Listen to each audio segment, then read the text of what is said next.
Welcome to a very special edition of the Risk Reversal Podcast. I am Dan Nathan. That is Guy Adami. Hi, Guy. Hello, Dan. Why is today such a special, let's just call it a holiday edition of the Risk Reversal Podcast? Well, it's Tuesday, the 25th of November, and we are joined by our partner, Danny Moses, has been with us since day one. He's branched out to do the On the Tape podcast, the Friday Night Dirties, his Substack, killing it. But he carved out some time to come back with us ahead of Thanksgiving. It is an honor to be here with you guys. I love it.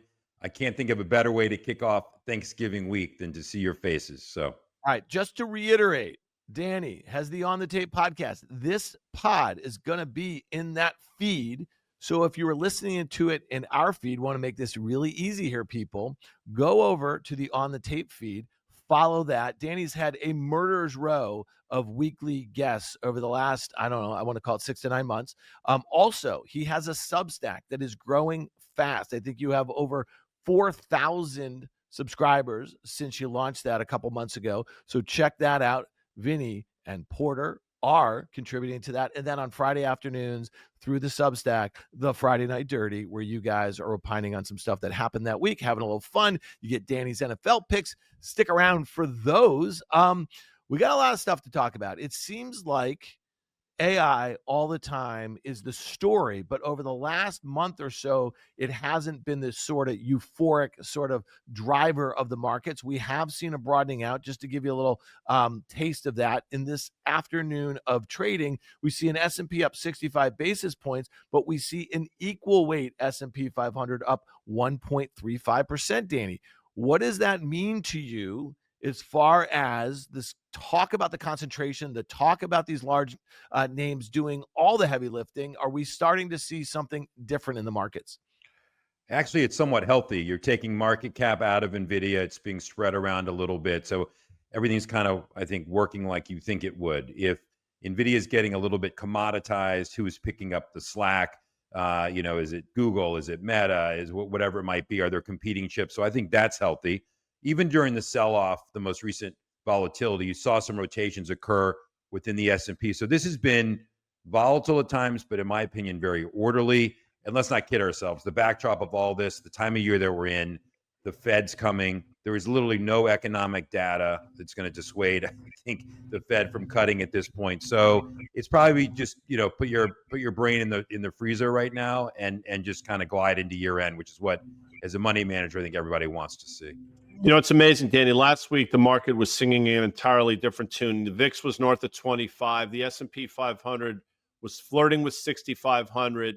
We had made a new high in November, higher than the previous month's high. We obviously traded right around the October low. We were in decent peril of having one of these outside months, but here we're sitting on Tuesday, the 25th in the afternoon, and we've rallied some 250 handles, held the 100-day moving average in the S&P. So the technicals are holding up extraordinarily well. And you just mentioned it.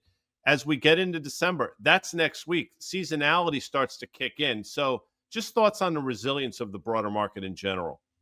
Yeah, for sure. And I was just looking at the market caps, companiesmarketcap.com. Don't ask. I do that because it includes gold in there.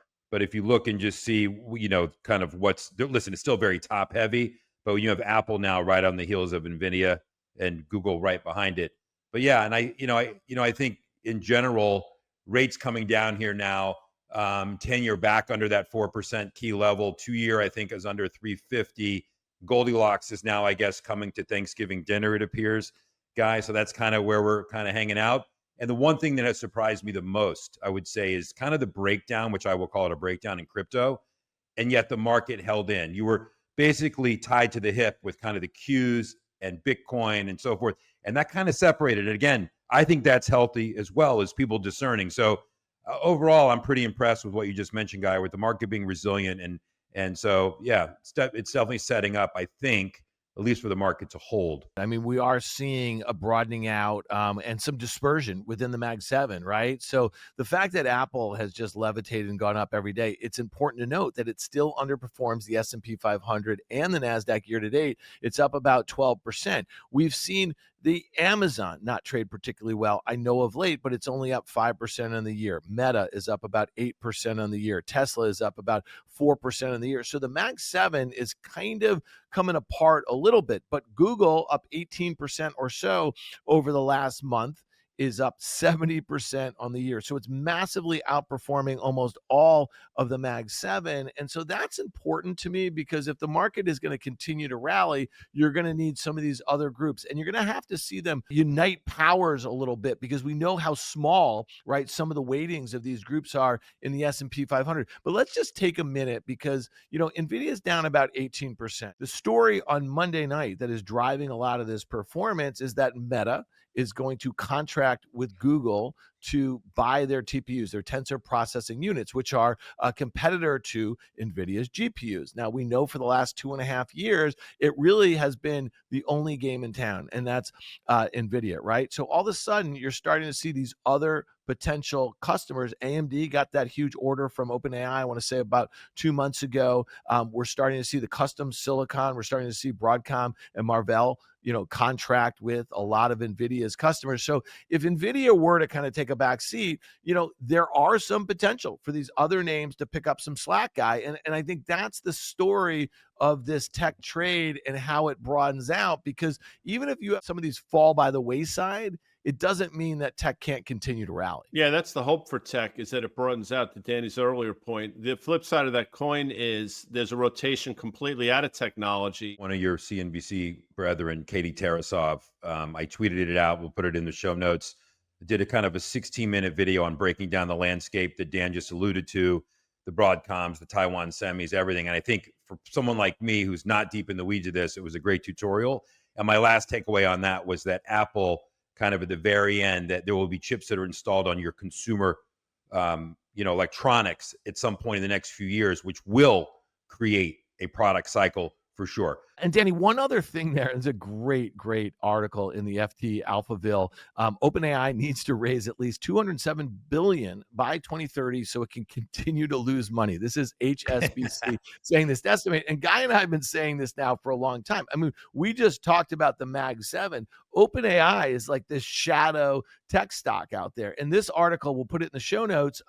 It talks about the commitments that they have made for compute. Most recently there was a deal with Amazon. Obviously, have deals with all the major cloud providers, Microsoft, the biggest one. And, a lot of this talk over the last couple, weeks or so that have caused or put some pressure on the space, it's how are these companies financing these deals? Oracle is Exhibit A. Oracle has given all of that OpenAI bounce back. It's down, I think, 40% or so from those September highs. And, this OpenAI thing is in the shadows, right? We don't know what their financials look like. We know the commitments that they've made. And so this is one of the ones where Guy and I keep saying, we're all counting on you, Sam Altman, because if anything goes wrong there, you start seeing major hiccups as far as, reverberations across the whole space in the public markets. And if OpenAI is having a hard time, then all of these other private companies that have crazy valuations,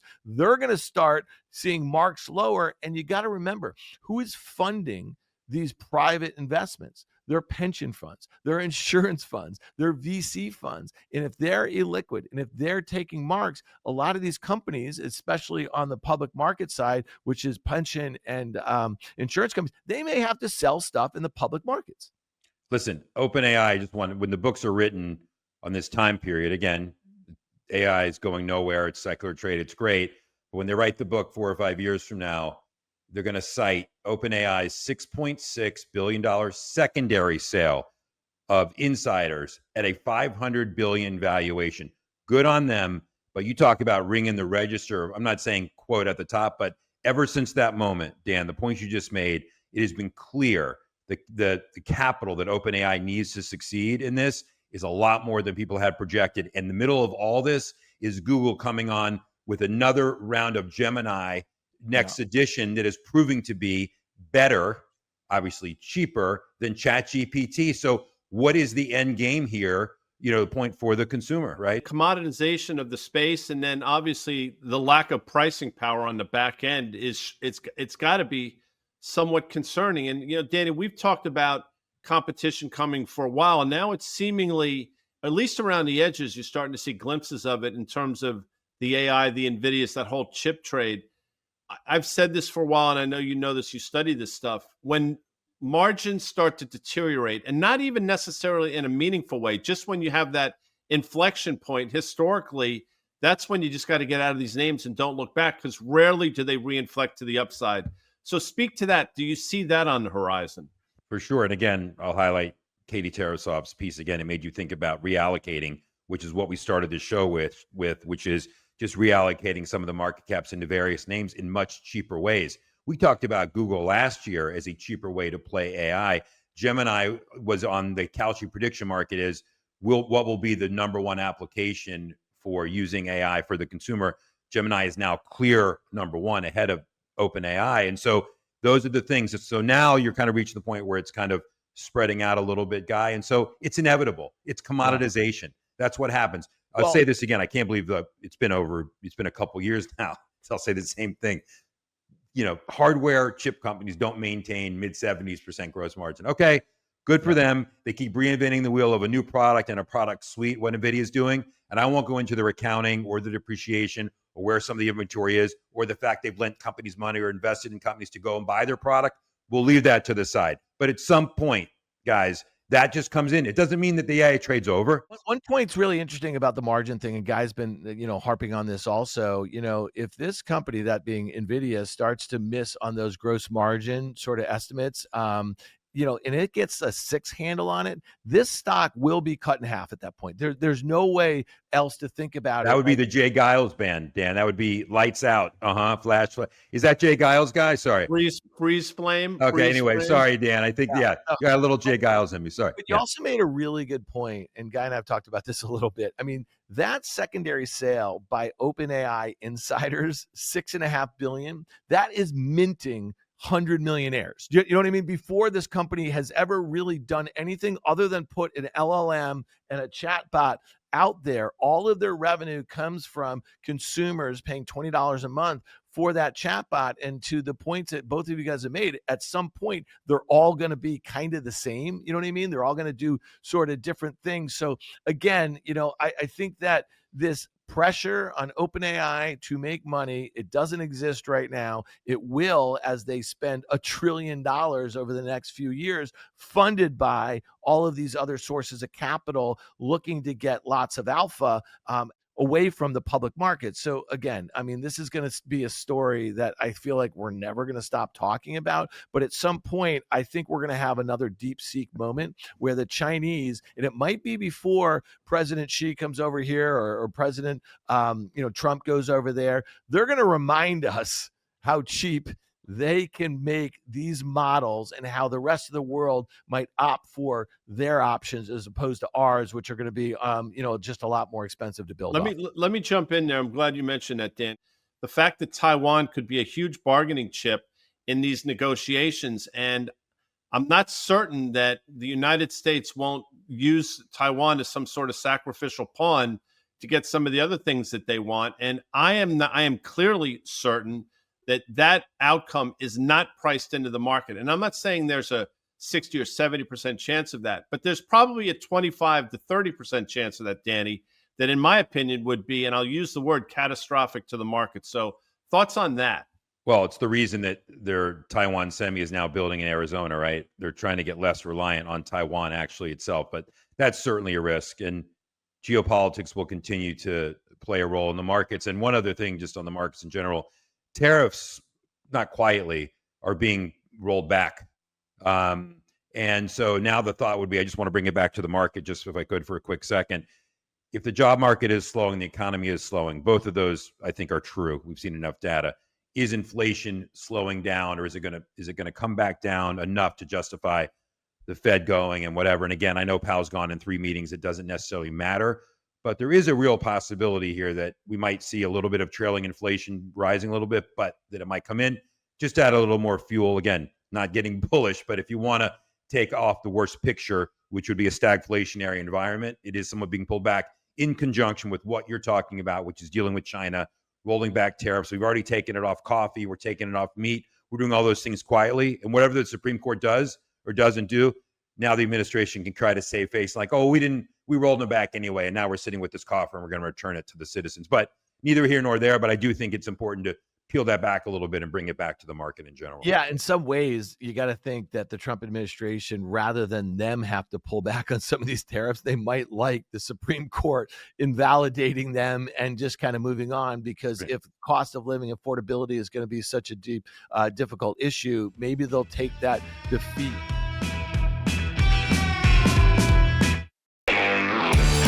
All right, let's broaden it out a little bit because we're getting into, one of you guys used the term seasonality. We're getting into year end here.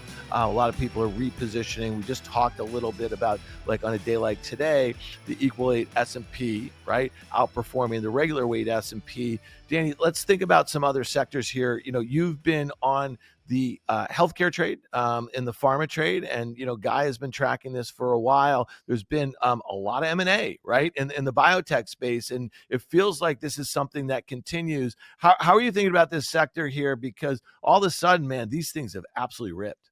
I just think in general, what was the most unloved sector in the market? It was healthcare, right? It has been the worst, which is why if I hear about the Dow Industrial Average one more time, honestly, like I can't take it anymore, because it's a price weighted average and there's some healthcare names in there. And then you'll see days where it makes no sense. Please, people, use the S&P 500. The Dow is a marketing gimmick. Anyway, that being said, the whole shutdown of the government was about one thing. It was healthcare. And then you're worried about drug prices. You're worried about insurance premiums. You're worried about all this stuff, affordability. So that has been, so people are like, all right, I'm just going to stay away from this space in general. In the meantime, there is a business there to be had in each of the subsectors within healthcare. So I think it just became an underweight situation, an overweight of tech, specifically NVIDIA and some other names, an underweight of others. And it's just portfolio managers in Boston playing catch up and the rotation, and they can't afford to not be there on just the healthcare from a weighting perspective. Just, I'm sure it was underweight. I don't even know what the numbers were at this point, working its way back up to what the market weight should be. It's that simple. No, Danny, one of the sectors you have been talking about, and I was trying to sort of wrap my head around, was energy, and understanding that it's only 3 or 4% of the S&P 500. But with that sort of on the sideline, it's been showing signs of life over the last couple months. Fits and starts without question, but despite the fact that crude oil is meandering and mired around these current levels, you're showing signs that there may be a rotation in energy. Valero recently made an all-time high. Marathon Petroleum, some of the downstream plays have done extraordinarily well. So is there hope, I guess, for energy in 2026? For sure. Look at Exxon. I mean, so think about this. What these companies have been able to survive is probably too dramatic. These stock prices have held in while oil has literally drifted to the high 50s, over the course of the year. And now with hopefully some form of peace in Ukraine with Russia, I think that's why we're getting another move down in oil. That has been a huge tailwind for the consumer, oil, being down here. So imagine if oil just works its way back up. And now you're seeing reports about the shale depletion, which industry experts have been talking about for years. And so if we've reached kind of the bottom, and we're through hurricane season, by the way, if we're through the bottom kind of in oil and we're in the shoulder month, we're out of the shoulder month here now going into a cold winter, I don't know. And by the way, within that, guys, is natural gas has caught a huge bid. So let's separate oil from nat gas as an AI play, as a way to power, some of the data centers and stuff that's out there. So companies that are kind of exposed to nat gas as well, I think, are doing a little bit better than obviously pure oil. But again, same thing as healthcare, unloved. And these companies have spent the last, 5-7 years dealing with ESG, investment themes, cleaning up their balance sheets, tons of M&A. It's only going to be more. No one's going to tell them to drill, baby, drill when they don't have to. And so, yes, I think it's another area where if you buy good balance sheets, you can make money. And I'll give a plug to Porter and Vinny, and one thing we did on our Substack, which was Transocean down at $3.10, just looking at a company that also was a self-help story. So not just about price of oil, whatever. No one's paying attention. That's symbol RIG for those playing at home. No one's paying attention to those type of stories. And when you can find something in a sector that's unloved, that is also a self-help story, that's what you want to own. No one owns Transocean. I mean, look at the stock. It's gone from, look where it's gone to. But anyway, that's the stuff you kind of want to look at, in my opinion. So last week in Vegas was Goldman's private internet conference, and this Vegas, is baby. private tech conference, actually. And, last year at this time, there was a lot of optimism about the IPO market. And this year, while it's up year over year, it's still down like considerably from the all-time highs, that we've seen in past cycles. Back in, just to put this in context, in 2021, I think there was like 1,000 IPOs. I think this year it might be 200. And they're looking obviously for maybe up 50%, 100% year over year. So there's enthusiasm among the private tech community. They need to monetize, right, some of these investments that they've had really since this AI craze took over. They want to kind of clear house on a lot of this stuff and then focus on the AI. One of the things that sticks out to me, though, Danny, is that Goldman and Morgan and JP Morgan, they're really hanging in there. They're massively outperforming the S&P 500. These three companies should most benefit from a pickup in the IPO market, a pickup in the M&A. Is this a group that you want to focus on into 2026? Because, yeah, the valuations have gotten kind of rich, but they might be able to grow into these valuations if we see this banking business really pick up. Yeah, I think they're fine. Just like you said, it's hard to make a valuation call per se. I think you're safe owning them. Capital return is improving. Regulatory environment continues to improve. You do need the markets to, quote, stay open. You need the M&A. I do think the irony would be if there's a true slowdown in the economy and regional banks start to take a hit on the credit side of things. The actual irony is that the big banks will end up being the beneficiary of all of those, because you are going to see more M&A wave, I think, within the kind of the mid and small cap banks, and potentially, I'm not saying we're in the market here for another Silicon Valley and a JP Morgan coming in and doing all this stuff with massive M&A, but I do think there's safe places to be. So I think, Dan, they're market proxies from here to a degree. And believe me, everyone hit the window that could, the IPO. We obviously go into a slowdown starting now, basically. Maybe you got another week or two, and then it shuts down for about a month. But yeah, I think there's enough backlog there. I think the whole private capital thing and private equity and how that's leaning on capital markets in general, that story is not going away. That's the overhang, is that, are you going to be able to continuously, is this model going to keep going? And that is the true fuel for the banks at the end of the day, right? Is private equity and private capital. So here's what I struggle with. Let's just say, for sake of argument, that the S&P 500, understanding we're not at all-time highs, but we're close enough at an all-time high. The banks, the large money center banks, have traded, I think, reasonably well over the last 6 months to a year. Problem I have, again, understanding this is not the best constructed ETF, the KRE, which is the regional bank ETF, made an all-time high in January of 2022, around $80. And since that time, we've traded significantly lower, bounced a bit, but we've been going sideways for a period of time. So if the economy is as robust as the banks say they are, Danny, and if M&A is in fact coming back, I would think that the place you want to be is exactly here. Yet the stocks don't trade that way. Just thoughts on the underperformance. Yeah, they just don't have the economies of scale. Yes, they benefit from the regulatory environment in terms of capital needed, et cetera, but they're just not as sexy. And I think that people believe that there's going to be, if there's credit problems at all in the economy were to turn down, they're more impacted on a relative basis than the big banks, obviously, in general. They're just not as flexible. So I just think they're not as sexy. They're liquid, but they're not as liquid. And I just think if you're, again, just dumb it down, big portfolio manager wants to express a trade in banks and be safe, they're going to go, I think, in kind of into the big boys here. But Guy, you bring up a good point. The real economy stocks in general, forget about the equal weight S&P, aren't doing great, right? It's either things that are benefiting from a secular shift like we're seeing within AI, right? Or a regulatory regime like we're seeing in the banks, or it's an M&A wave, whatever it might be. And I think it's more thematic than anything. But yes, duly noted on that.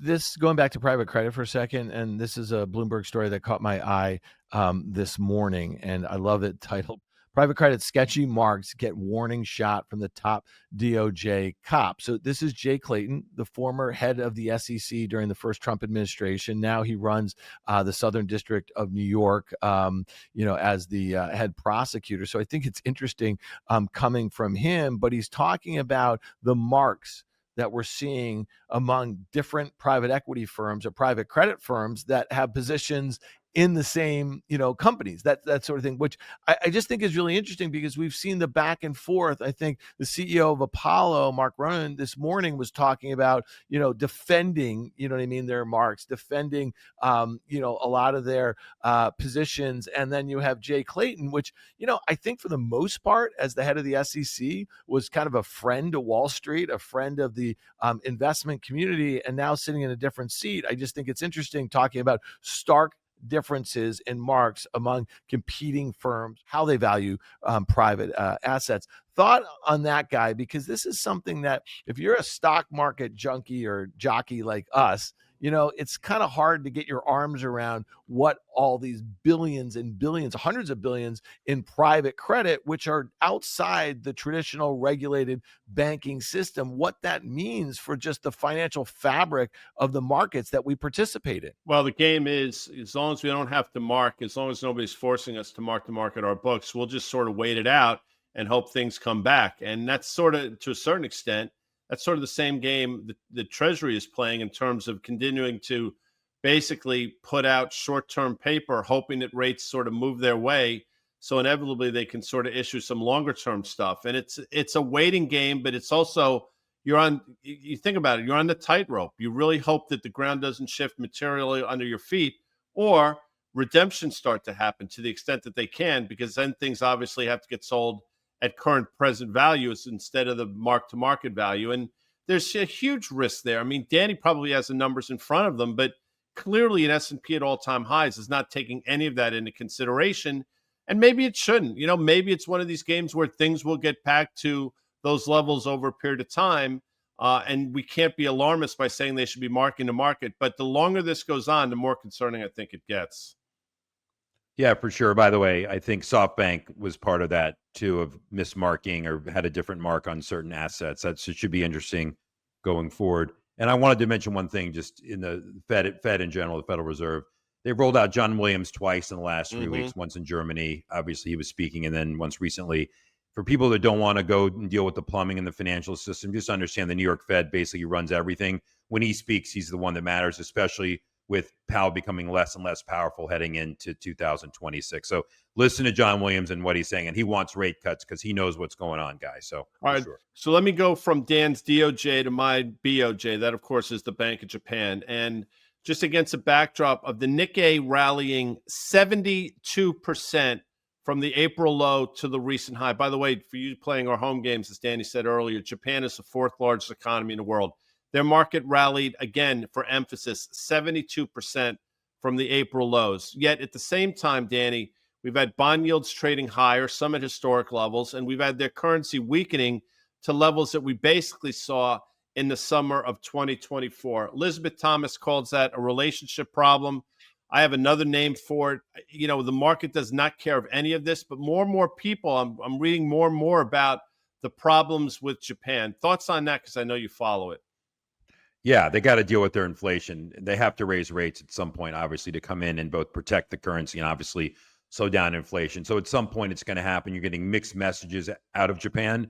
The banks have been the best performing, I think, asset class over there for good reason, with kind of the yield curve, which continues to steepen. But certainly something to watch, Guy, and certainly something relative to the U.S. dollar and the carry trade that's out there. Another thing to pay attention to for sure. So, all right, Danny, one of our very first episodes of the On the Tape podcast, going back to January of 2021, it's kind of astounding that we've all been doing this this long. I mean, Guy has often said for 5 years, he said the next podcast that he listens to will be his first, yet he has probably recorded hundreds of podcasts between that period and now. And, Vinny, this is Vincent Daniel, Danny's partner in crime as it relates to the Substack and the Friday Night Dirty. He said something that really stuck with Guy and me. We were in the frenzy of the NFTs and all the bullshit that was going on back then, you know what I mean, in that 2021 market.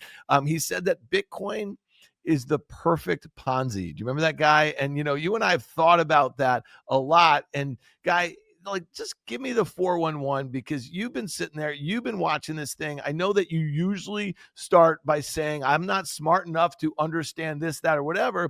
But at the end of the day, over the last 6 years, the only thing that has stood up as far as the bull case in Bitcoin is a store of value. We know that you are a big gold bug, as is Danny, but let's just talk about this a little bit.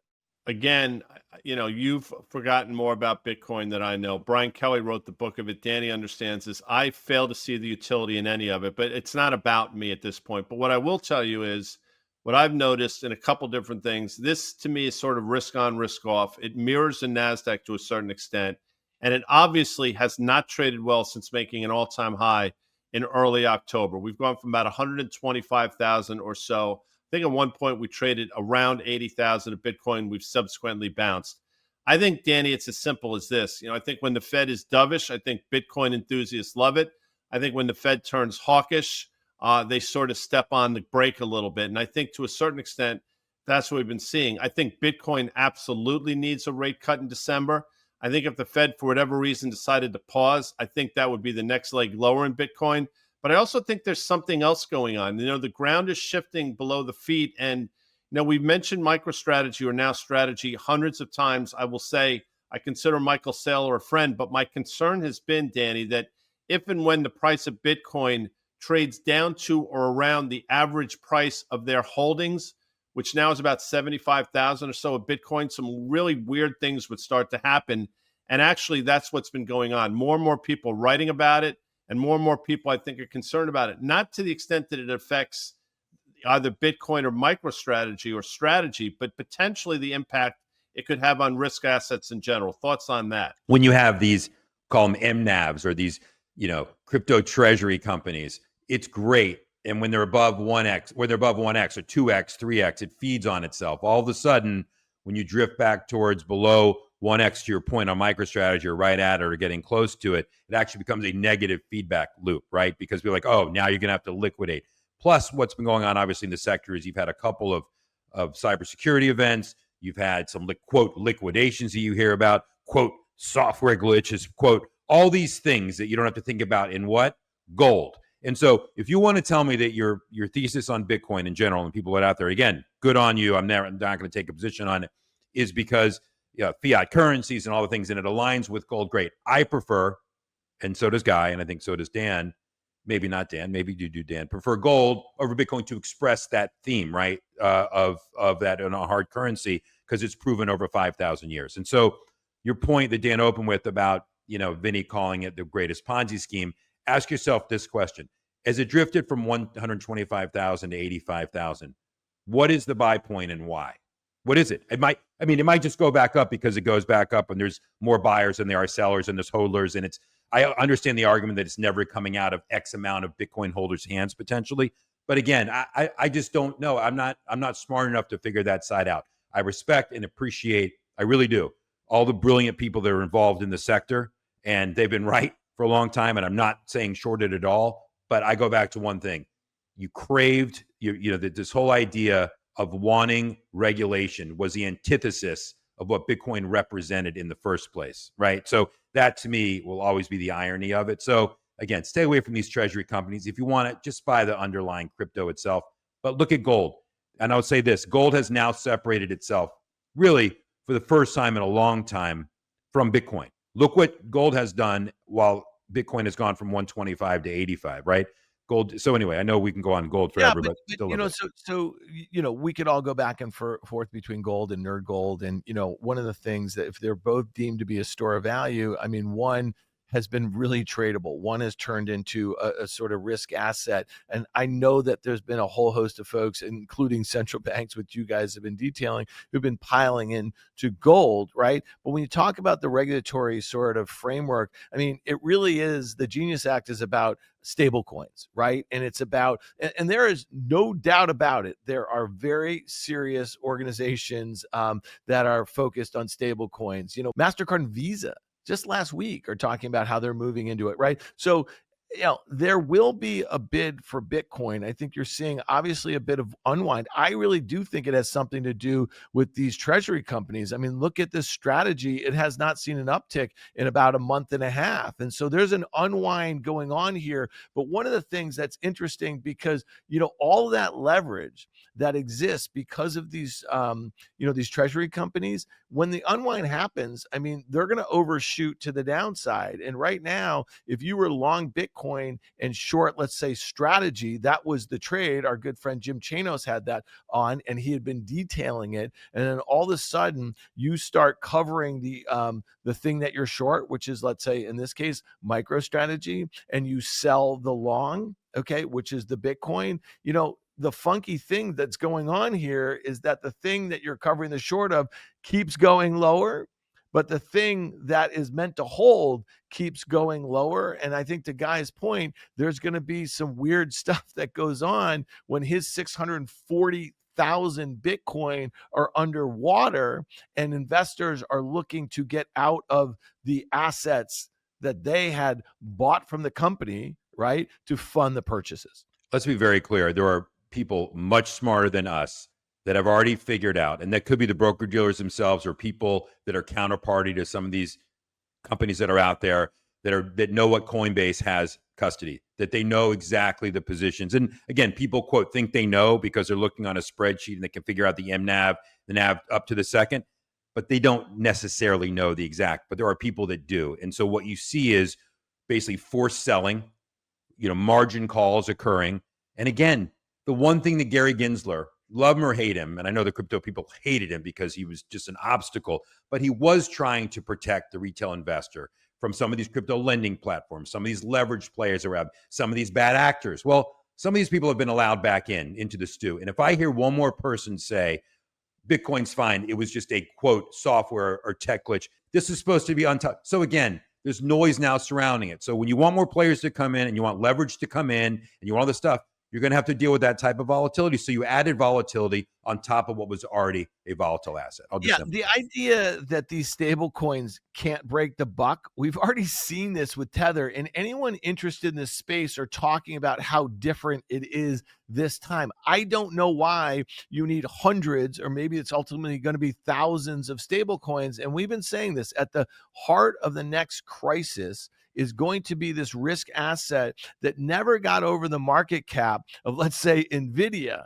But because how financialized it has become, it's found its way into a whole host of different financial products. Matt Levine from Bloomberg, I just saw the title, it just kind of came across my email box, but he's saying, let's take out these crypto names out of the major indices, right? Because they're doing some funky stuff.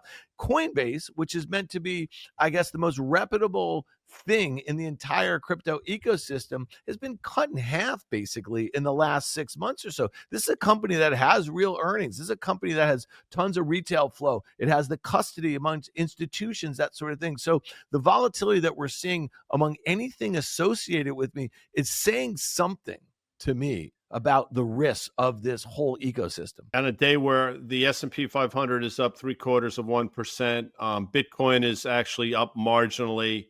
You still have strategy trading down on the day, approaching 52-week lows, which I think, to me at least, tells a bit of a story as to really what's going on. Now, a few years ago, Danny, you were on fire in the NFL. I forget what your record was, but I think you were picking at about a 68% clip. More. 27-6. Well, there you go. But going. Who's counting? You clearly are. Dan, Yeah. Nathan has taken that crown from you this year. So I'll let you two sort of hash out what you think is going to happen over the next 4 days of football, because we have games on Thursday, Friday, and then again Sunday and Monday. Somebody had reposted, it was an episode that happened to be 2021, our first year in the fall we were doing it, and we started to pick NFL games really as a fluke. And Dan and I would jostle because Dan's like, okay, I'll take the other side. He actually didn't pick the games. He just went against me, whatever I picked. I was 10-0, and then I was 14-1. And then all of a sudden it became, all right, that's a lot of pressure, and then worked my way through and all that stuff. Next few years, we're okay, above 500. Last year, we kind of stopped it after 4 or 5 weeks. This year, I'm 15-14 against the spread, which you owe money to your bookie at that because of the VIG. Dan is doing, I can tell you, is doing much better because he sends me that I ignore at my own, detriment his picks on Sundays, and he has been better. So, Dan, I have 2 picks this week, but more importantly, we want to hear yours. But I got to take Detroit at home against Green Bay. I know Detroit's looked a little spotty, but so has Green Bay. Short week. I think it's high scoring. The line opened at 3. It's down to 2.5. I'm going to take Detroit minus 2.5 at home. I don't think Green Bay has enough weapons left. So that's my first pick of the line. I'm not touching that game. I'm going to do, this is on the Friday afternoon game. This is the Bears at the Eagles. The Eagles are -7. We know what happened. This was one of the worst collapses from a Super Bowl champion. They were up 21-0 at the half. They're down at Dallas. They were -3. They end up blowing it. I don't know. I don't think they scored a point in the second half. The Bears, the 8-3, who sit on the top of the Norris division, they're getting 7 points. I'm going to take the Bears on the road, getting 7 on Black Friday. This is Caleb Williams. It's the changing of the guard. Jalen Hurts is on the way out. Hello, okay. Caleb. Now you're getting. By the way, that's my other pick is the Bears. So the fact that obviously the 3 Bears were all up here. Goldilocks is obviously running around here. So I know. Sorry, I had to get that in. I have the Bears +7. That's my other pick. So either that asteroid that's been running around that people think is a spaceship of some kind probably will be pummeling towards the Earth here. But I am Bears +7 also. That could be a very bad sign for both of us. But I'm right. So here's my last pick to click, people, and I like the Jaguars, which treated me very well last week. It's the Jaguars on the road -6.5 in Tennessee, the lowly Titans. And at this point, Guy, if you are 1-10, you're not making a last ditch push here to get a couple wins before the end of December. You're going to try to go for that number 1 pick. Am I right? No, I don't think you're right in that assessment. I think you're right in the assessment that they suck, but these are still people that are proud, and I don't think they're looking to lay down to get picks. I know the guys playing the games, the last thing they're thinking about is who the team's going to draft next year. I mean, guys are playing for their jobs, but with that said, that is a franchise that is in clear decline. I will say this, Guy. I want to make one more comment for Guy because his favorite player. I don't know. He's got behind him in his office there a Daniel Jones jersey that's been hanging out. So I started the season. I've been short Daniel Jones for his career, which was the right call for a long time. It's dead. It became a meme stock earlier this year. I was short. I covered it about 4 weeks ago. I just went short it again. He's showing, Guy, some of his true nerves again. I know you're watching him play in there. And if you had a Jonathan Taylor in your backfield, you could probably play quarterback. So that actually is a truly intriguing game. They're playing the Texans at home. The Texans have a great defense. I don't want to touch that game because, with the line I think is 3.5 now at this point. But thoughts on the Daniel Jones resurgence and the thoughts on the Giants, I think, setting up for a 2026 season resurgence, Guy. Well, listen, just say what you want about the Giants. I mean, obviously injuries have played a role, but they play a role for every team in the NFL, so I'm not going to look to that. I will tell you that I think coaching plays a huge difference. If you don't think that's true, just look what's going on in New England. I mean, that they are night and day from last year, and that's really on the shoulders of the coaching staff. So coaches do make a difference at this level. I will say this about Daniel Jones. You're right. It's amazing what you can do with the running back, but you could say that with just about every great quarterback in the league over the years, and he has a great offensive line as well. I am not ready to pull the ripcord on Daniel Jones. Yeah, the last 3 or 4 weeks, I think they've been sort of meandering, but I do think they catch a second win. Jonathan Taylor is a stud in the running for the MVP of the league, although he's probably fallen to number 2 or number 3, but I still like the Colts. I think the Colts win going away. All right, Danny Moses, the host of the On the Tape podcast, back, baby. Also, go follow his Substack. It's going to be in the show notes here, people, and you're going to get a taste of his Friday Night Dirty that he does with Vincent Daniel and Porter Collins. It's a great read, by the way, on the Substack. Go follow him on the Tape podcast feed. Danny, have a great Thanksgiving. Happy Thanksgiving, guys. Great to see you again. Happy Thanksgiving, all. Thanks, guys.